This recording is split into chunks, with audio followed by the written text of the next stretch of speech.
It's Thursday, July 7th, and this is your coffee break on the HAN Network. I'm Kate Czaplinski with a look at the latest local news, including a burglar caught in the act in Shelton, a horse on the loose on a Connecticut highway, and much more. We'll also take a look today at the forecast, and later, editorial director John Kovach joins me to take a look at the front pages of our HAN Network newspapers this week.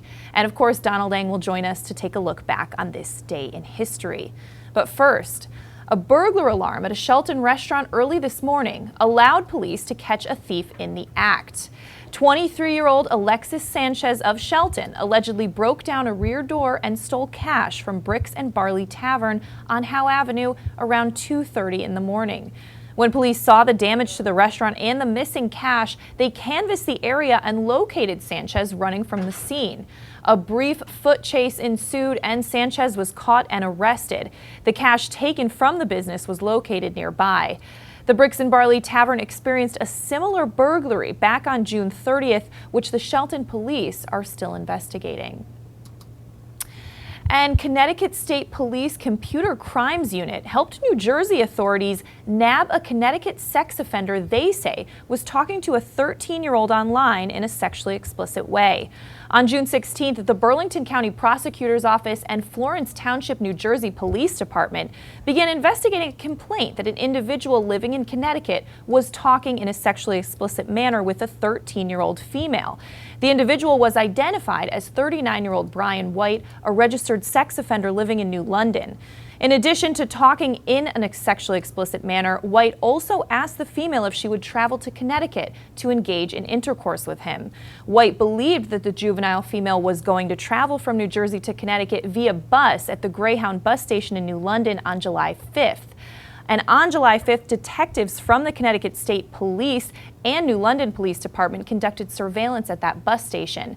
They say White was observed at the station waiting outside the terminal where the buses arrive, waiting for the female. He was then taken into custody and held on a $100,000 bond. And in Milford, a Boston Market employee was arrested July 4th after police say he showed up at the business with a knife demanding to work. 44-year-old Harold Smith of New Haven reportedly went to the Boston Market on the Boston Post Road at about 9:30 in the morning, waving a knife inside the building and demanding to work. According to a police report, Smith is an employee, but he was not scheduled to work that day. He was charged with breach of peace, reckless endangerment, interrupting an emergency call, and criminal trespass. He was released from police custody and will appear in court on August 2nd. And 3 Bridgeport women were arrested for larceny at the Target inside the Westfield Trumbull Mall on June 29th at around 4 o'clock in the afternoon. Police say that 23-year-old Alicia McKnight was charged with larceny and stealing over $1,000 worth of beauty care products and children's clothing from the department store. Police also charged 24-year-old Brianna Foster and 22-year-old Carlisha Robinson for stealing $1,000 and $734 worth of items, respectively. According to the report, the 3 suspects were observed by the store's loss prevention department pushing carts that contained large Tupperware bins inside of them. The women placed clothing and beauty care products inside those bins before McKnight took hers out of the cart and walked out of the store without paying. While a loss prevention officer stopped McKnight right outside the store, Foster and Robinson tried to leave through another exit with different bins. The 2 shoplifters were also stopped by Trumbull Loss Prevention and held until police arrived on the scene. You can get more on that story at TrumbullTimes.com. And minors hoping to purchase alcohol in Stratford will not have much luck. That's at least if results of the most recent liquor compliance checks in town are any indication. Stratford Police and the State Liquor Commission conducted unannounced compliance inspections on June 18th at 25 establishments that sell alcohol. Under the direction of the Liquor Commission, an underage decoy tried to purchase alcohol from all of those businesses, and all 25 locations refused to sell.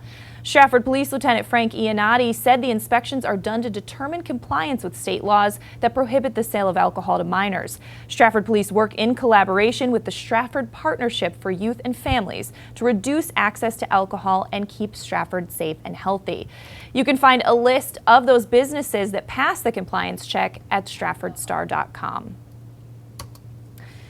And Hearst, Connecticut media reports that with the launch of its digital team, Subway plans to add 150 new jobs to its workforce over the next few years. The sandwich chain recently created its new division, Subway Digital, in collaboration with Accenture, a professional services company that provides services and solutions in strategy consulting. The digital team plans to evaluate Subway's technology from its loyalty program and app to the back-end design. The company said in its press release that it will identify new ways for customers to engage with the company in a more personalized way. And just around 1 o'clock this morning, state police troopers at Troop I in Bethany responded to I-91 southbound near exit 21 for a horse that was walking on the highway. On Facebook, state police said that the little guy kicked open the door of his trailer and took a tumble. His family was found on I-91 in Stratford by Troop G Bridgeport. The horse has a few cuts and scrapes but is okay and happy to be safely back in his trailer, according to police. Switching gears now and taking a look at the forecast today, a high of 89 degrees expected in the area, but it's going to feel like it's in the 90s with humidity at 65%. There may be some scattered showers and thunderstorms today. The National Weather Service has issued a flash flood watch from noon Thursday through the afternoon. The watch area includes southern Fairfield County, northern New Jersey, New York City, and Nassau and southern Westchester counties. Scattered to numerous showers and thunderstorms should develop and move across the watch area this afternoon. The thunderstorms could produce very heavy rain, up to 2 inches in a short period of time. Rainfall of this magnitude could cause some flash flooding in low-lying and poor drainage areas. Tonight, the few more storms could be on the way, a low of 69 degrees. Tomorrow, high of 88 degrees, stray thunderstorm possible in some areas, but we'll talk more about that later. We are going to step out for a break, and when we come back, Donald Eng joins us to take a look back on this day in history, and we have a lot more local news coming up after this. Have a sports injury or a slip and fall that needs immediate care? Coastal Ortho Express Urgent Care gives you direct access to an orthopedic specialist fast, without an appointment. Biking, golf, tennis, soccer, whatever the sports injury is, sprain or fracture, Coastal Ortho Express can help. Coastal Ortho Express Urgent Care, open Monday through Saturday, now in 2 locations. The iPark building at 761 Main Avenue in Norwalk and 36 Old Kings Highway South in Darien. Or go to coastalorthoexpress.com, like them on Facebook.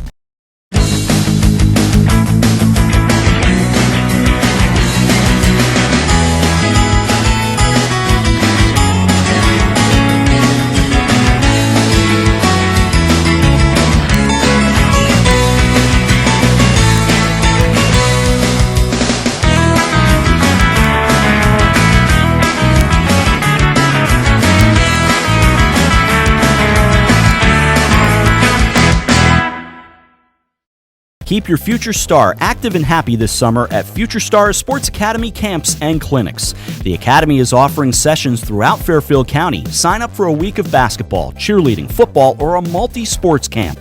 At Future Stars Academy, children learn the fundamentals while under the supervision of qualified coaches. And what sets the Academy apart is its special Lessons of Life sessions, teaching values and focusing on building self-esteem, friendships, and honesty. Located at Sports Center Connecticut in Shelton and in Sports in Trumbull. Register online at futurestarssportsacademy.com. You're watching the HAN Network, and you're not alone. Nearly 1 million people have watched our live sports, news, and entertainment programming since the network launched in August 2015. Advertise on the network that reaches Fairfield County, Connecticut's most engaged audience.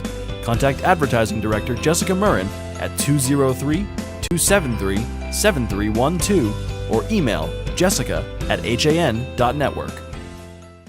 We're back on this Thursday edition of your Coffee Break on the HAN Network, and it's time to take a look back on this day in history, July 7th, with Donald Eng. Don. Kate, would you believe that the U.S. government once tried to ban the greatest thing ever? It actually happened. I'm serious. But first we go to 1456. A retrial verdict acquits Joan of Arc of heresy 25 years after her death. This posthumous acquittal was authorized by Pope Calixtus III, there he is right there, at the request of Joan's mother, Isabel Romay. The Inquisitor's final summary described Joan as a martyr and implicated the late Pierre Gauchin with heresy for having convicted an innocent woman in pursuit of a secular vendetta. Having spent more than 2 decades fighting to clear her daughter's name, Joan's mother lived to see her exonerated, but not sainted. Joan wasn't canonized for another 450 years. To 1863, the U.S. begins its first military draft. Now, here's the thing. Exemptions could be bought for $300, about $5,800 in today's money, and the granting of rich men the ability to buy their way out of military service by hiring substitutes would lead to the infamous New York City draft riots that killed more than 100 people. To 1928, Chillicothe, Missouri. Sliced bread sold for the first time. Advertised as the greatest forward step in the baking industry since bread was wrapped. But in 1940, a form of bread consisting of 2 wrapped half loaves was advertised as the greatest convenience since sliced bread. Believe it or not, the U.S. government actually banned sliced bread in 1943 as a wartime conservation effort, since the individual slices required heavier paper wrapping to keep from drying out. Finally, now we go to 1983. Moscow, Soviet Union, for this. Прочитав письмо Андропова, Саманта Смит изумлена. Раньше русские казались мне чуть ли не жителями иной планеты. Теперь я поняла, что они такие же люди, как мы, американцы. В письме Андропова приглашение побывать в Советском Союзе. Отправляясь в Москву, девочка и не догадывается, что в СССР о ней уже знает каждый. От аэропорта маленькую американку сопровождают толпы журналистов и пионерский актив московских спецшкол.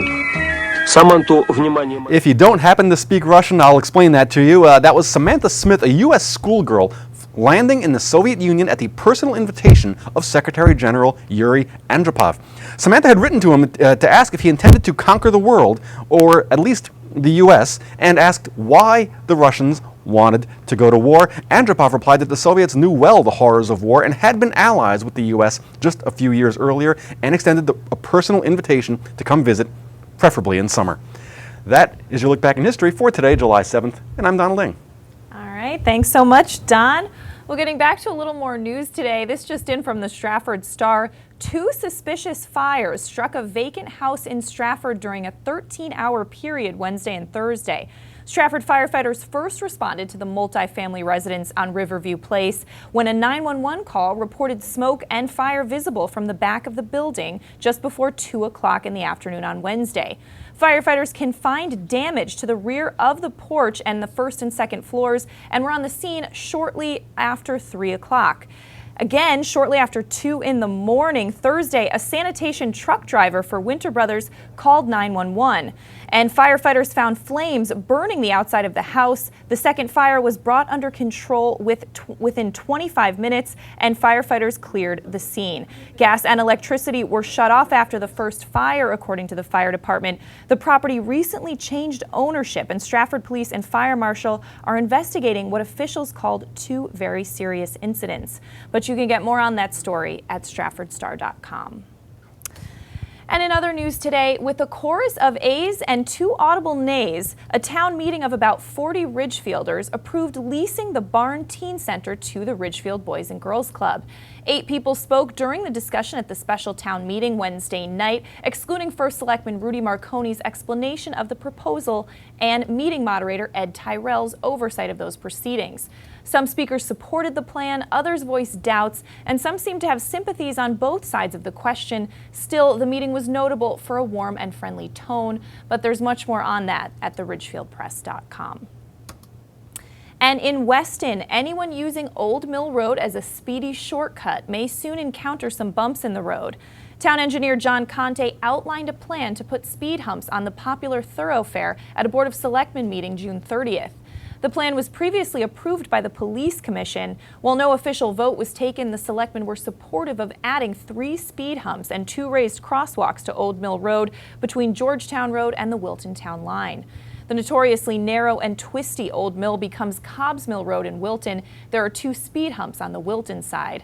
Officials say speeding has always been a problem on Old Mill Road, and the town has tried a number of different solutions to alleviate it.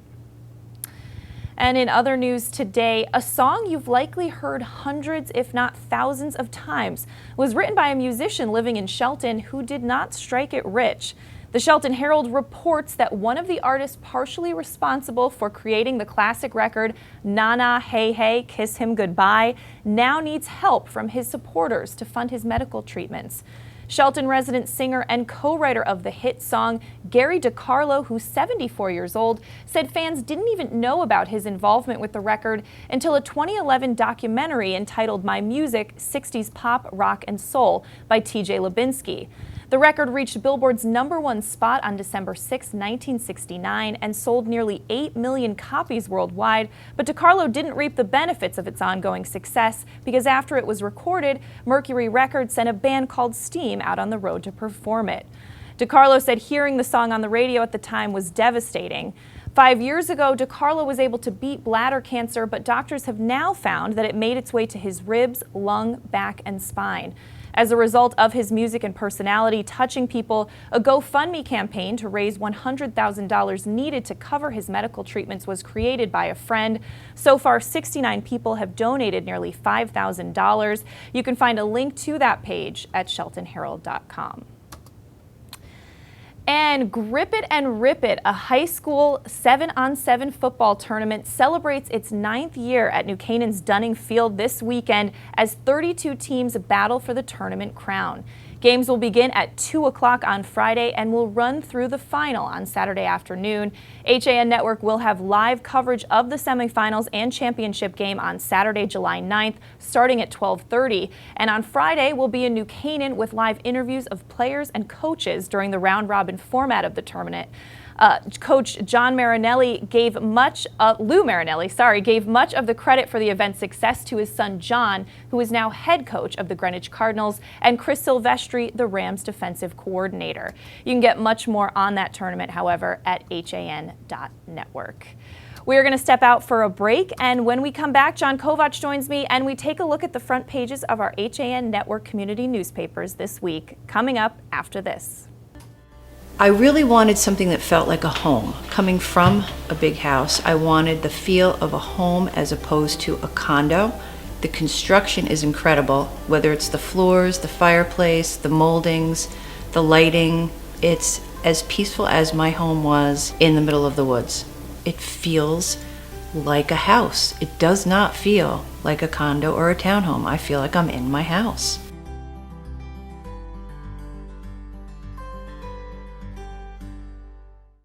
Walter Stewart's Market in New Canaan is your time-saving local shopping destination for the best of spring. Find many of your favorite products, from great specials on everyday items to the freshest organic produce, artisanal cheeses, and grass-fed steaks. Drop off your knives to be sharpened, grab a beautiful bouquet of spring flowers, and stop in next door for a wine tasting. Plus, their personable staff is always ready to lend a helping hand. So stop in to Walter Stewart's Market, 229 Elm Street today, or shop online at stewartsmarket.com. Mosquitoes, ticks, gone. Guaranteed. That's what Mosquito Squad guarantees as America's most trusted mosquito and tick control company. Locally owned and operated, over 90,000 homes have been protected by Mosquito Squad using their dual protection method for season-long protection, which includes barrier spray service for eliminating mosquitoes and adult ticks, as well as supplemental programs to increase tick control. They use only USDA organic options, which are safe and non-toxic. Contact them today at www.squadctny.com or 203-893-4309. Mosquito Squad. No bugs, no bites, no kidding. I'm Denise DiGregoli, the host of The Drive on the HAN Network. Join me Tuesdays for some motivational, intelligent talk with a little humor as we visit with people who live their lives mindfully. Tune in to The Drive live on Tuesdays, 12:30, here on the HAN Network. When it comes to local entertainment, we've got it all. From movies, local artists, etiquette, and more. Watch HAN Arts and Leisure every Thursday at 2 on the HAN Network. We are back on this Thursday edition of Your Coffee Break. I'm Kate Czaplinski, joined now by our editorial director, John Kovach, to take a look at our front pages this week. John? Lots and lots of fireworks. Yes, many fireworks photos and people having fun on the 4th, but what are you looking at? I'm looking at the Stratford Star, and thanks to Roger Sauls of Roger Sauls Photography, who shared that fireworks photo there. News of meetings coming up later this month with the Environmental Protection Agency involving the plans to remediate Raymark waste, and those special elections are being set, and I'm making poor Eric jump all over the place like he's playing a video game on this. The Democrats and Republicans are setting the field for the special elections for town council that are coming up this fall, and there could be a primary with a former Republican challenging the endorsed Democratic candidate, and they're looking for proof of residency. Stratford really cracking down on non-resident students who illegally use the schools there. All right, interesting, John. Well, I'm taking a look at the front page of the Trumbull Times. A nice photo by Lisa Romanchik of some young kids enjoying Pinewood Lake over the 4th of July weekend. Looks like a lot of fun there. And some not so fun news about swimming. Some concerns at one of the pools, Beach's Pool in Trumbull, which is a community pool. There's been a lot of accidents, let's say, with children not wearing the proper swim diapers, and they've had to close the pool quite often. It seems to be like about once a week for this kind of issue. So that's leading to a lot of discussion there, obviously. And a story we talked about on Coffee Break, a driver who actually crashed into and almost seriously injured town clerk Suzanne Bermonico was found to have heroin in his system at the time of that crash. So a lot of news in the Trumbull Times this week. In Darien, Laureen and Carlin Valenti getting some great photos from the 4th of July celebrations there. Uncle Sam himself, Joe Warren, in full regalia. He's out there. P&Z in Darien approving redevelopment of the old town hall houses. Centralization of the early learning plan possible. And At Home in Darien, and it's the latest in a number of these organizations that we're seeing pop up, helping people spend their later years at home as opposed to in a facility. All right, John. Well, I'm taking a look at the front page of the Weston Forum. Again, some nice photos from Scott Mullen of some fun on the 4th, bubbles and sparklers, always a good time. And a dog park proposed for Davis Hill Road in Weston, and a new police officer sworn in. Christopher Proudfoot, who was a 23-year veteran of the Westport Police Department, will now be patrolling Weston. And also has family involved in emergency services in Stratford. Yes, my DARE officer in grade school was Officer Proudfoot. There you go.